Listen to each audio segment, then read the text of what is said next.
A Slack Story by James Sherritt.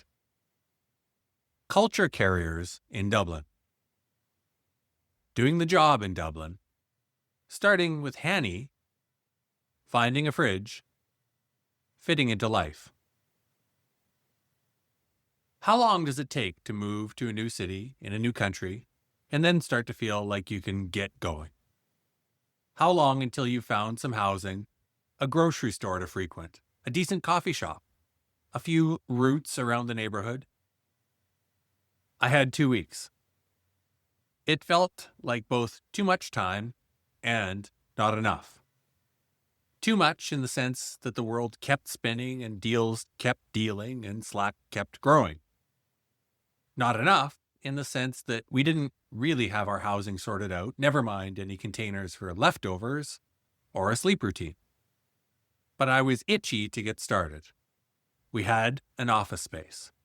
We had to make it work. So we did. Instead of the kitchen table at our Airbnb, I took my computer on a Dublin bike to our offices in the Guinness Storehouse and worked from there. It was a weird kind of world to live in. We weren't travelers anymore, but we were still living like travelers. I had lots of work to do for Slack, some keeping up with the prior role I'd had in Vancouver, some trying to figure out the new role in Dublin. And it all felt like being in a wind tunnel.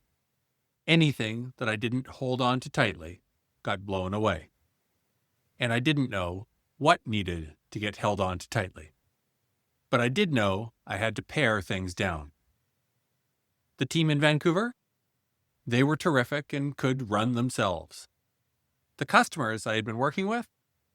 Unless they were in our newly created, but still just really being created, EMEA region, they could work with our Vancouver or SF teams. I shed responsibilities and refocused. I declined meetings. I was in Dublin to do a job. Now I needed to do it. But what was that job? Finding that new job. The first few folks to land from a company opening up in Dublin were often called the culture carriers. I heard this phrase many times from the IDA Ireland folks and the leaders of established companies I met in Dublin. The culture carriers were sent from the mothership to be the first boots on the ground. Culture carriers had official job titles and lists of responsibilities that defined what they did in tidy ways that sounded typical for tech companies. They did sales, marketing, HR, finance. But they also had to solve a broad range of problems beyond their job descriptions. If they did customer service, they had to be responsible for their daily tasks, answering customer inquiries and resetting passwords and sharing onboarding guidance. And then they might need to hit the IKEA to pick up desks and chairs for 3 new employees starting Monday. Culture carriers had to be entrepreneurial and inventive.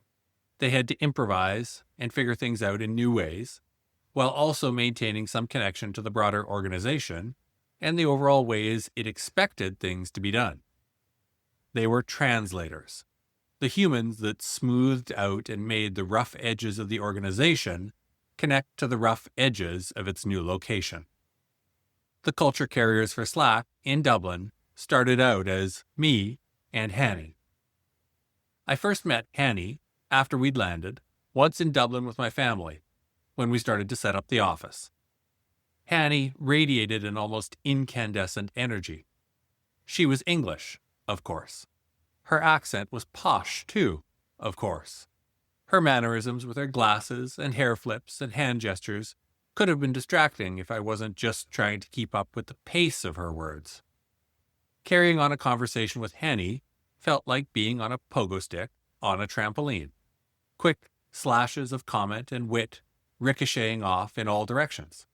I was just trying to keep upright.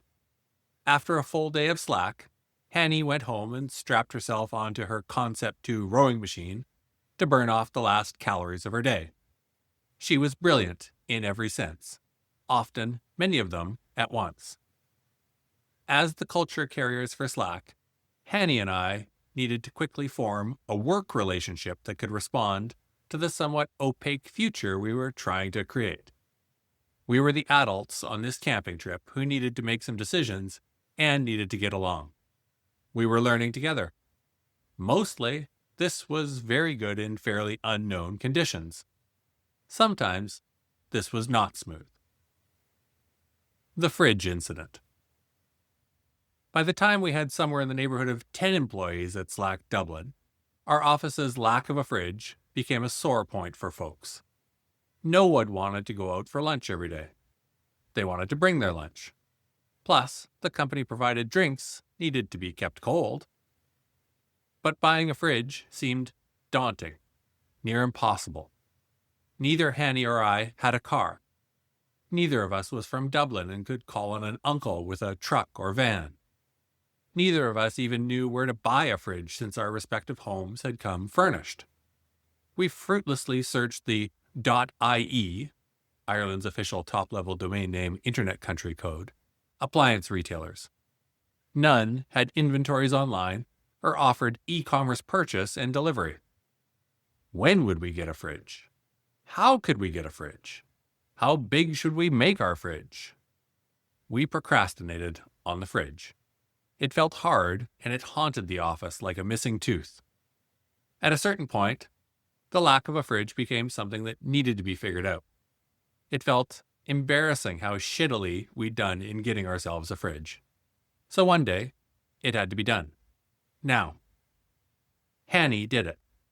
She spent a day renting a van, finding a place to buy a fridge, buying a fridge, loading up the fridge, navigating the stone steps and tile passageways of our warehouse office with a hand cart, and finally delivering the prodigal fridge to the office. She plugged it in. It hummed to life, empty and lit from its single bare bulb. I remember the day because, as I was leaving for home, after spending the day working with customers and training my team and interviewing prospective new employment candidates and doing all the things that were in my job description, Hanni and a few of her team showed up with the van and the fridge and the handcart. They had done the work that was needed but did not appear on their respective job descriptions. Together, we moved the fridge in, and together we certainly enjoyed it once it arrived. But the fridge incident did provide some friction between Hanni and me. Hanni had come through for her people. She had done the extra work not on the job description. I had not. I still regret this.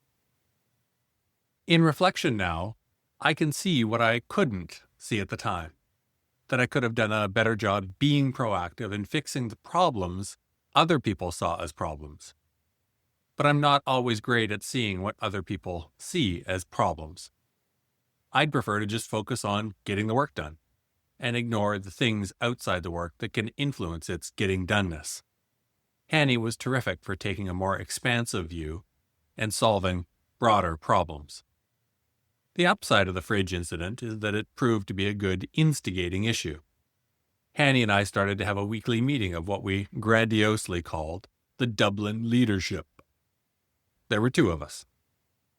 Topics that I remember include things like employee safety walking to work through the Liberties, incorporating Slack's values into the Dublin office, building our profile in Dublin for hiring, giant beanbag chairs for napping or not, finding out how was it possible the recruiters were charging us so much for such mediocre candidates, seeking out more new candidates to hire, how to sound insulate meeting rooms so everyone isn't privy to every conversation in them, setting up new employees so they were excellent and onboarded and at full capability, meeting the plans for the office and the demand from customers, creating the plans for the office and the demand from customers.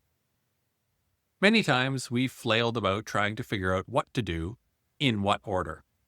We were in that classic bind of doing something for the first time, at once doing it and figuring out how to do it. The work of carrying culture. Looking back, I realized that the sheer amount of newness in my life at that point of time felt pretty overwhelming. It created the wind tunnel effect. New city, new job, new commute, lots of new for me and for my family, and no childcare arrangement. I jumped into Dublin life with my clothes on and my bags packed, and I was drowning just a little bit. Taking on another small job like getting a fridge seemed like something that could be pushed off, then pushed off again. And I suppose it could, until it couldn't. That day came and Hanni stepped up to deal with it, and I can't remember if I told her then or not, but I appreciated it, and I appreciated her. Together we tried to build a Slack office in Dublin. We took the written bits of Slack culture and shared them. We took the unwritten bits but expressed parts of Slack culture and tried to model these in action for others. We coached and talked about what it meant to work at Slack. I think the biggest challenge we consistently faced was how to reconcile and join what was assumed as global Slack culture, because it was what came from SF, because it was all that had been created to that point in time, with local Slack culture. The center continued to be the SF office. It set the pace for the company, and we all reported back to SF. But we also had to create something in Dublin that was new and different. It took some time to see that we had to create something new and different. But once we decided to go for it, we found our people in Dublin were craving the chance to create their own localized version of Slack. Could we create our own version of Slack culture? We didn't really ask. We just got started. We created Slack pint glasses to pour tins of Guinness into, frosty from the fridge. A group of folks painted a tree on a white wall in the office, with branches reaching up to hold the 6 Slack values. On seeing the end result, you'd never guess that a bit of spackle was needed to correct the misspelling of craftsmanship. Those small bits of belonging began as unique to us, and people wanted more. The consistent challenge, for those of us culture carriers, was to understand what was possible locally and what was not. Where could we make decisions for ourselves, and where did we need to be consistent with HQ? I started to use the word remit because everyone else in Dublin used it, and it seemed to better describe what we had to do. I started to understand that I had an official remit and an unofficial remit. The official remit was the job description. The unofficial remit was whatever it took to make Slack Dublin succeed. Deciding to go to Thanksgiving at the U.S. Embassy when invited to meet other company leaders. Meeting with executives to start a list of candidates to replace me. Speaking on a panel in London at a tech conference. Keeping in touch with IDA Ireland for guidance. None of these tasks were on my job description, but it was as much a part of the job as the hiring and managing my team. The role I found myself in felt very much like a yes and role. I needed to be open to all the things that needed to get done. I needed to learn on the job. I needed to remember that even in a wind tunnel, I had to hold on to the essential things. And that's all, even before we officially launched Slack in Europe. Up next, just like starting over. Launching in Dublin. What is Slack again? Telling our story from scratch. Flying to find the complexities of Europe. Thank you very much.